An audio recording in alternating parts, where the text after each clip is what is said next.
we've been talking about the 7 celestial bodies that were visible to the naked eye in antiquity and today, and how they are considered markers for signs and seasons in traditional societies, and have to do with the timing of religious festivals and things like that. And also what I've called astrology. Now, this can be a very controversial subject, so perhaps we should say a few things about that at this juncture. Until the modern period, astronomy and astrology were considered to be one study. Astronomy literally means the sort of naming of the stars. So it was considered important to understand what was up there. It's more factual, isn't it? Yes, like knowing what was in the solar system and what the main star groupings were, and something of the structure and constitution of the universe. And astrology was the name given to understanding the import and the symbolism and the significance of these things. Since the advent of the era of modern science, they've gone their separate ways. But so have arithmetic and numerology. They were part of one integrated subject matter.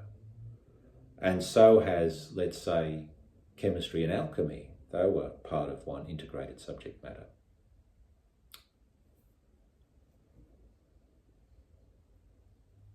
Even philosophy and theology went together in the Middle Ages. Philosophy was considered to be the handmaiden of theology. So one has to tread very carefully, because it's possible for somebody to be looking for some kind of truth or meaning in what people call astrology, but it can easily get encrusted with the barnacles of superstition and things that are actually counterproductive for spiritual development. So there is a philosophy behind it which we should think about.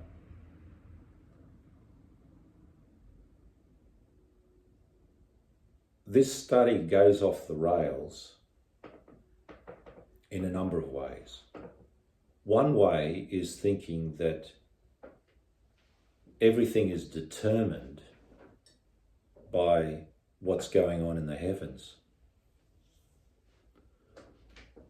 All we have to do is inject the tonic of truth from other disciplines like philosophy and theology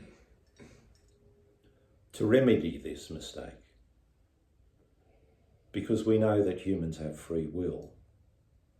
We can establish that philosophically, and it's the way our Creator made us. So obviously, in terms of the effect on human affairs, there may be patterns of energy or conditioning influences, but they certainly don't compel us, as the phrase goes. They cannot override free will. They might condition circumstances and aptitudes and potentialities, but they don't determine in a strict fatalistic sense. So that's one pitfall. Another has to do with the underpinning metaphysics. you can either see the influence in the celestial science as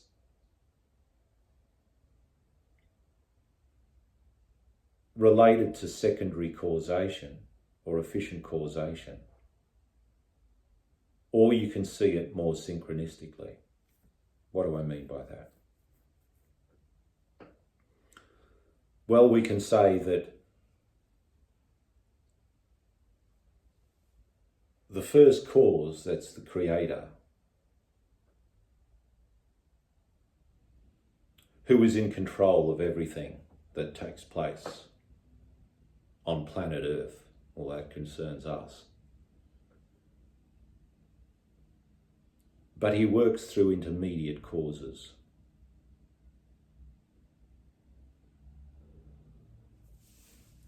One of the great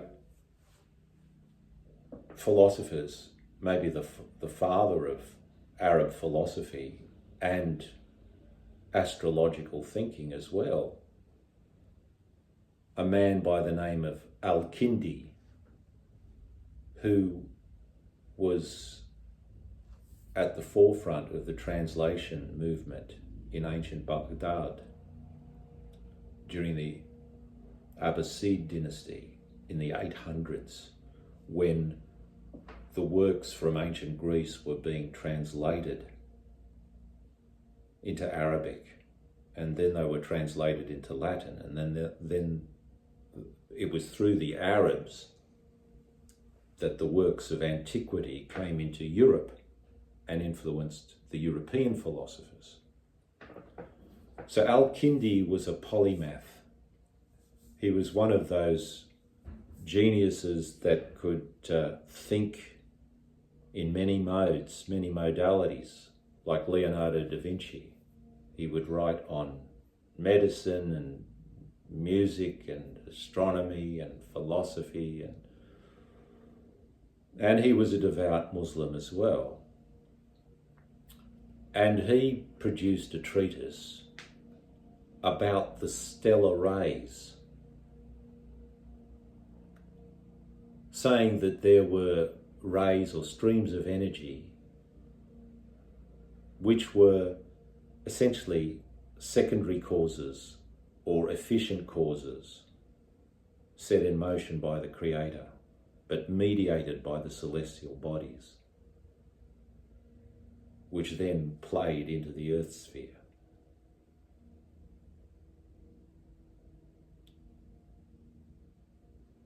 So that was one way of looking at the meaning behind astrology, because the philosophical question is, how could it possibly work? Today,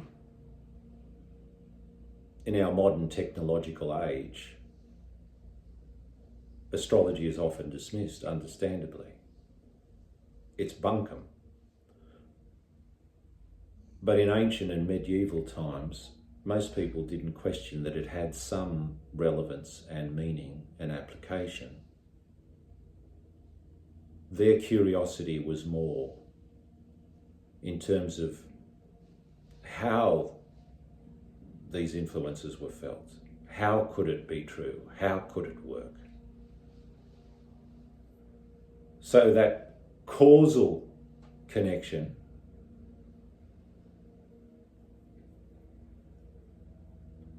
sort of classically set out by Al-Kindi was one way. Another way, another explanatory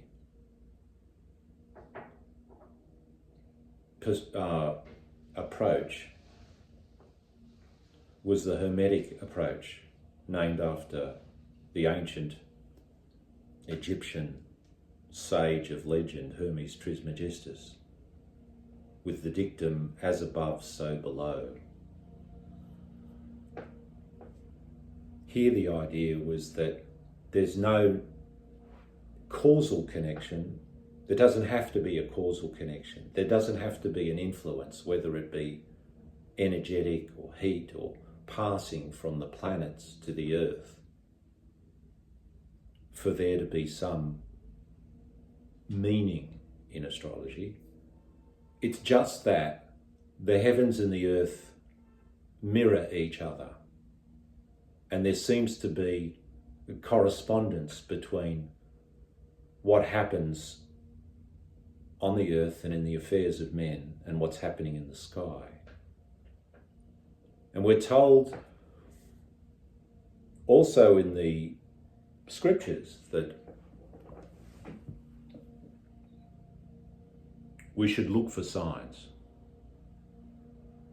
We should be able to read the signs of the times. Because when a wind is blowing from a particular direction and we feel certain heat, we know that there's going to be a change in the weather, a storm could be coming. We look for signs in the sky to tell us what's happening.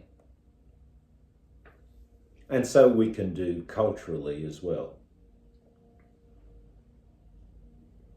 People did that with Halley's Comet, which comes around, every 76 years or so. Something big like a comet is often treated as an omen of sorts for some kind of change in the world. Eclipses are another one. The eclipse cycle is called the Saros cycle. Eclipses can repeat themselves after 18 years, 11 days and 8 hours, I think. They are an astonishing phenomenon. There are millions of enthusiasts who go out and observe eclipses today, solar eclipses, lunar eclipses, and so on. And they're often associated with a sense of foreboding, or something important is going to happen, or something has happened. There were signs attendant at the crucifixion of Christ in Jerusalem, including an earthquake and an eclipse. That's one example.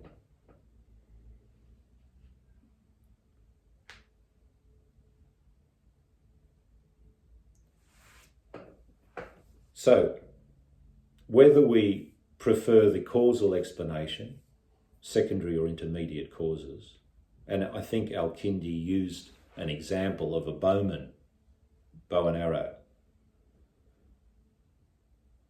Someone fires the bow, and that's the creator, the final cause.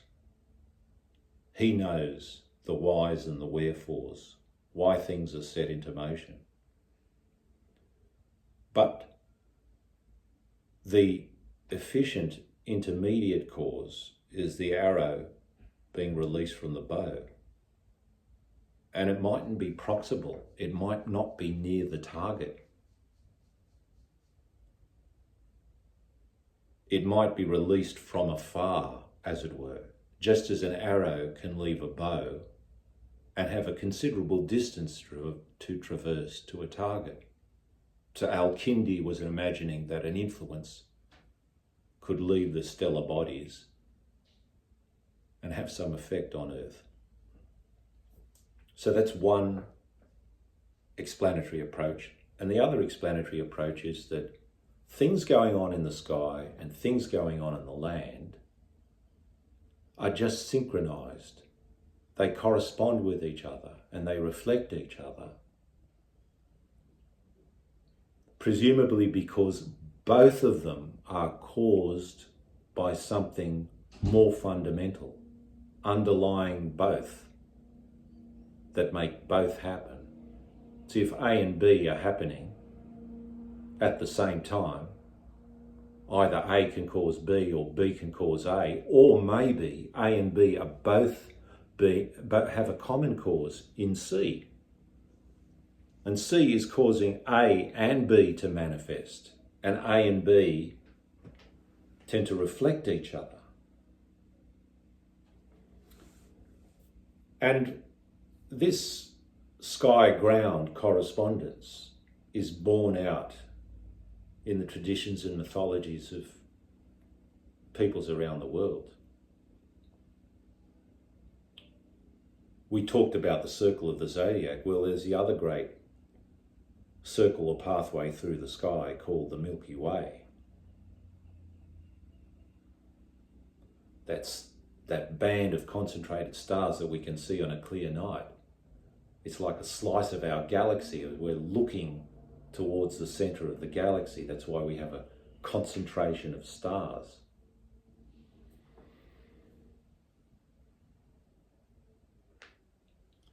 But in the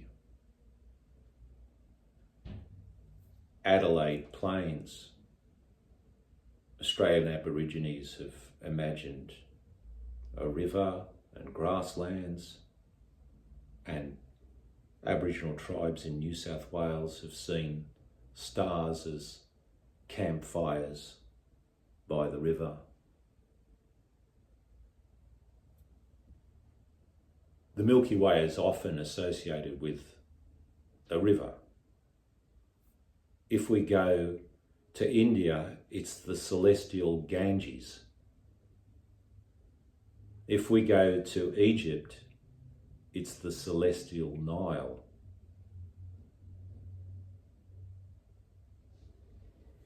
In fact, there's elaborate correspondence in Egypt because the Nile River was seen to be the terrestrial counterpart of the Milky Way. And the pyramids, the 3 pyramids on the Giza Plateau are, and I think I've mentioned this in a previous transmission, the 3 pyramids stand in relation to the Nile as the 3 stars of Orion's belt. The 3 belt stars in the constellation of Orion the Hunter stand in relation to the Milky Way.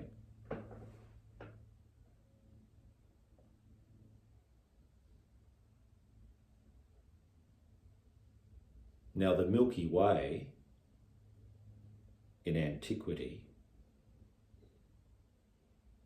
Greece and Rome, is associated with a pathway of souls. Firstly, why the Milky Way? Why the Via Lactea? Or the Galaxios?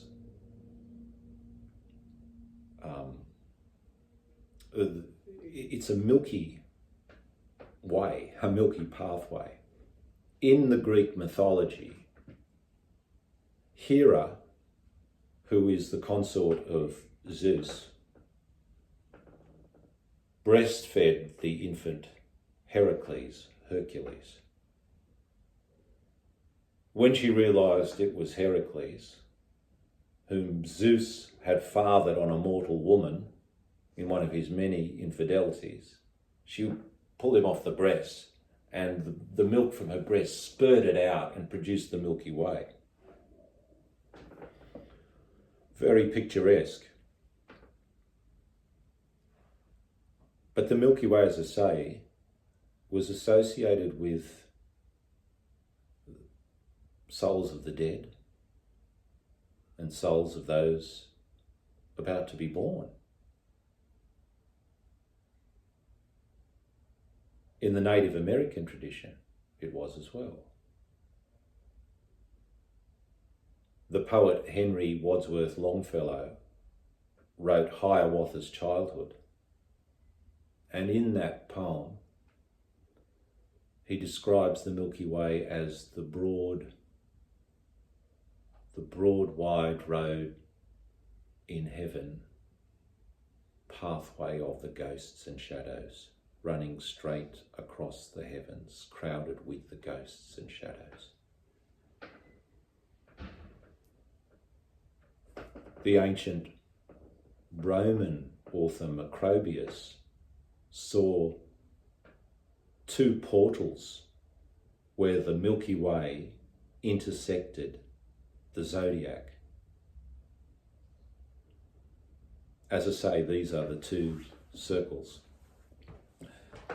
There are two points where the Milky Way intersects the zodiac.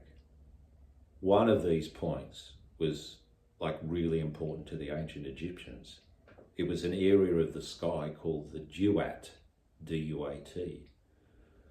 And the souls of the pharaohs were shot out to the Duat after they had died. So there was something about these stars which were associated with the afterlife in their cosmology. These ideas were not unusual. I mean, Plato believed that every soul had a star.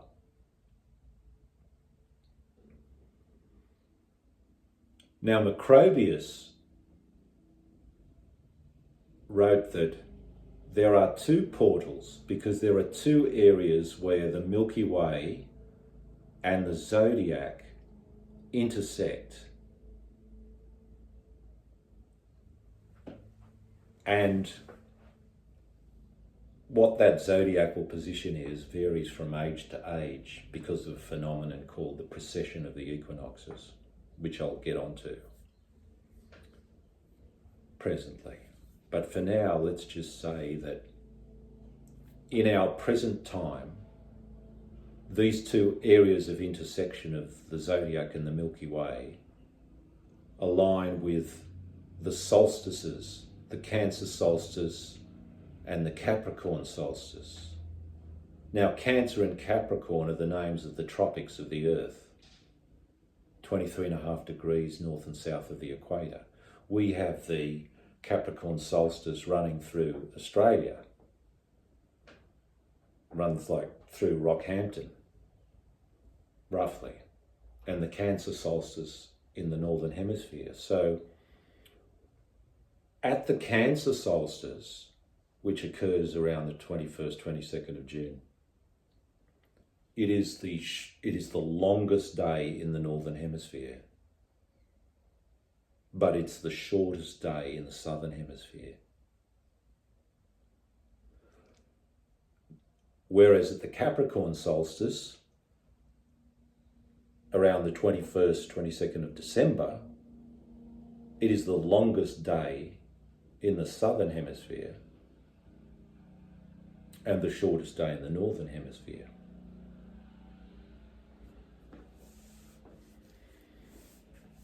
At school you learn about, well, the explanation given within the modern frame of reference, which is heliocentric, is that the Earth is on an axis of 23.5 degrees. There's that number again. That's where the tropics are, but the axial tilt is 23.5 degrees. And as the Earth goes around the Sun in a heliocentric system, the Sun's rays strike at different angles, at different parts of that orbital revolution, and gives us the seasons. And the four main turning points are the spring and autumn equinox, so called because day and night are of equal length. They occur like at the 21st of March and 21st of September, roughly, or 23rd, could be up to the 23rd of September. And then the summer and winter solstices, which I mentioned, 21, 22 of June, 21, 22 of December. These are the four cardinal points. Now, why did I get onto this? Oh yes, we're talking about Macrobius and the two portals where the zodiac and the Milky Way intersect. And I say in our present age,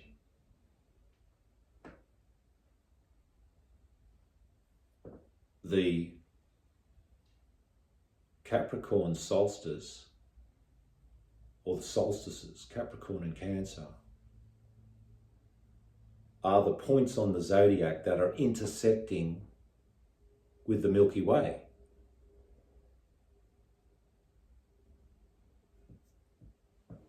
Macrobius said that one of these portals was to do with souls being born into the earth, and the other portal was to do with souls leaving the earth, being born into the spiritual world, as it were.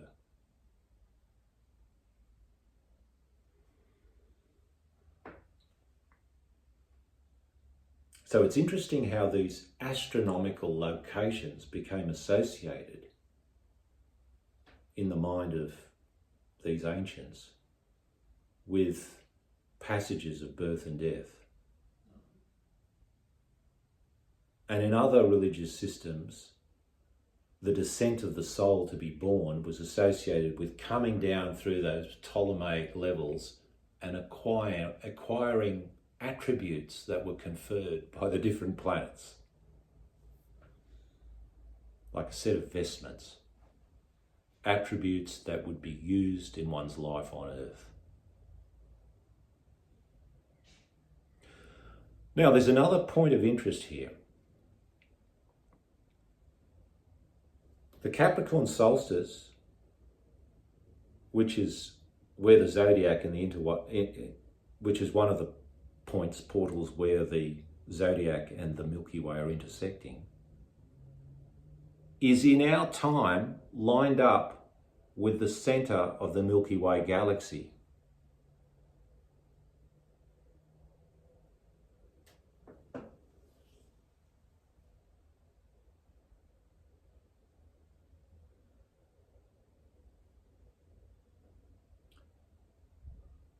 Any point on the zodiac could end up a portal because of a cycle that takes 26,000 years. That means there's a shifting of 1 degree every 72 years. Now, from 1962 to 2004 is a 72-year window, and in that degree, we have an alignment between the Capricorn solstice and the centre of the galaxy. How long does it take light to travel from here to the centre of the galaxy, or from the centre of the galaxy back to here? It actually takes 26,000 years as well. That's why a lot of people at a lot of new ages are going all gaga about this cosmic alignment. Because, and not so much coincidentally, but integral to this is the fact that the Mayan long count calendar culminated on the 21st of December 2012. And some people were expecting the end of the world to happen. Well, I remember our Prime Minister at the time, Julia Gillard, made a joke. She said, well, it's come and gone, but we're still here. The end of the world hasn't happened. But what did happen, what has happened, is this alignment. That date is a solstitial date, Capricorn solstice, and we're aligned with the centre of the galaxy. Now, some esotericists would say that there is an opportunity now for the microcosm and the macrocosm to come into an alignment, and for a new huge cycle of 26,000 years to commence. Now, I just want to fire up your imagination a bit. It's worth a thought, it's worth a consideration, because if we look 1962, 2034, 1962 there was a major alignment of planets in the sign of Aquarius. And some people thought, well, could this be the beginning of the age of Aquarius, the new age? But if we look at that 1 degree window, it'll take us to, say, 2034. We have seen the advent of space travel. We have also seen the advent of the computer age. digital technology. So the globe has kind of developed a neural network, a brain and a nervous system, and we're all in communication with each other. So whether we're looking at it terrestrially or extraterrestrially, because we're travelling to the moon, travelling to Mars, there are plans, or Elon Musk certainly has plans for colonising the solar system.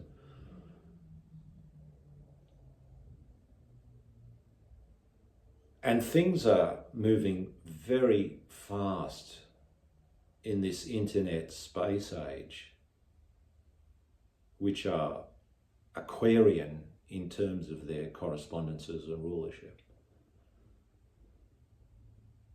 That maybe the idea that we are in a new age has more in its favour than against it. It's worth a consideration. And then the proponents of this alignment with the centre of the galaxy are saying that not only is this a new age of 2,160 years, which is how long it takes the sun to process through one sign of the zodiac, this could be a great year, a great Platonic year, as they say, roughly 26,000 years.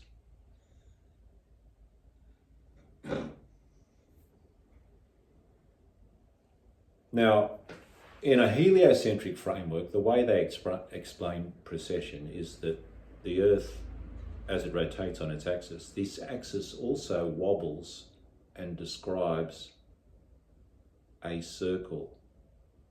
So it is pointing to a celestial North Pole, and it's doing a wobbly kind of jig, and over 25,920 years.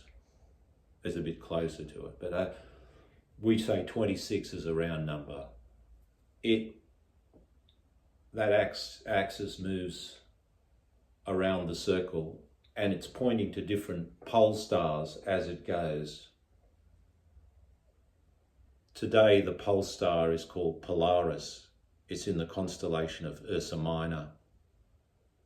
At the time the pyramids built, it was probably pointing to Thuban in Draco, or another star. So you can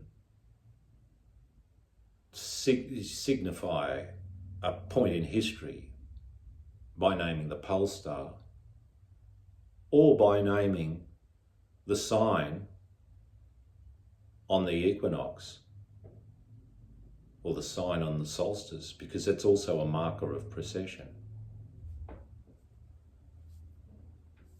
Now, if you don't like that frame of reference, which has the Earth moving, you could also explain precession as saying that every spring equinox, the sun is positioned against a background of stars, so it'll be at a certain point in the zodiac.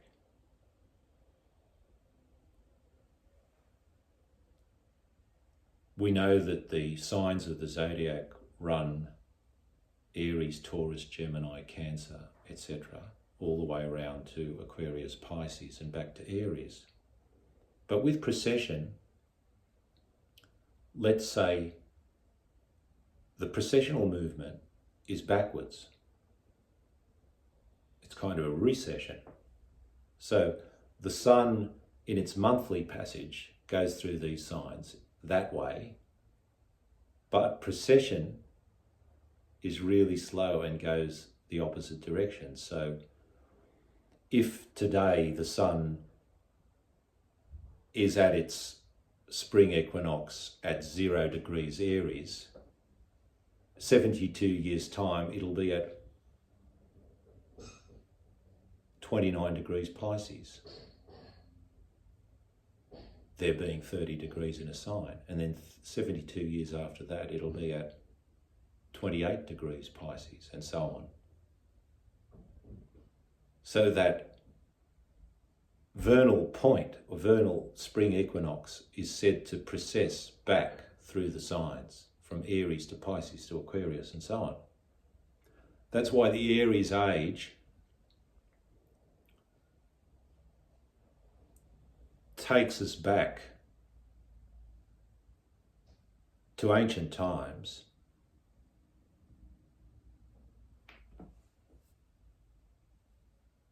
going right back to the beginning, let's say, of Egyptian civilization and the Old Kingdom. The Pisces age is associated with the advent of Christianity, the symbol of the fish, and the Aquarian age, the age that we're entering, because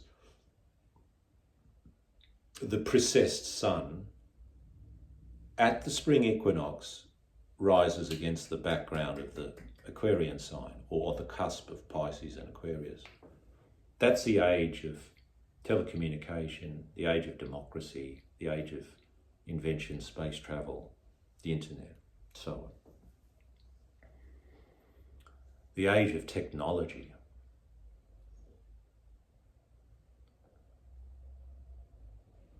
Now it's interesting because in the West, that 26,000 year cycle is really important to the Greeks, to the Egyptians. In the Near East. We'll be long gone, won't we? These are vast spans of time. Remember that. Sure are. 26,000? Yeah. And as I say, there's a connection between the travel time for light to the centre of the galaxy and that period of time as well. From ancient times in India, they had their own system of ages. The Mahayuga, or Great Age, was also about this length. Their best modern sages have rectified it to about 24,000 years. And it consists of 4 phases. The Golden Age, Satya Yuga, and the Dark Age, Kali Yuga. And in between, you've got Treta Yuga and Dvapara Yuga. And there is like a symbolic mathematical relationship between the ages. So they give, say, 24,000 for the whole cycle. Now, whether they're actual years or symbolic years, it's a slightly moot point, but the best modern Hindu sages like Sri Yukteswar and Ramdas think it's 24,000 years. Makes sense.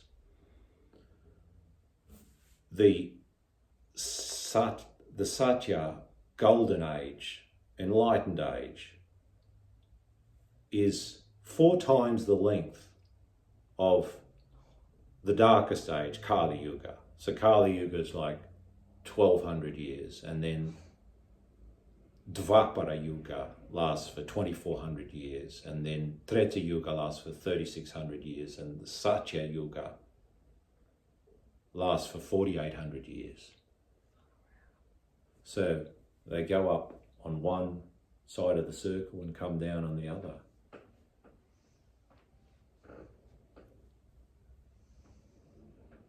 So there is a lot of mythology, archaeoastronomy, and sort of religious ideation as well to do with the procession, the processional cycle as we go around the globe.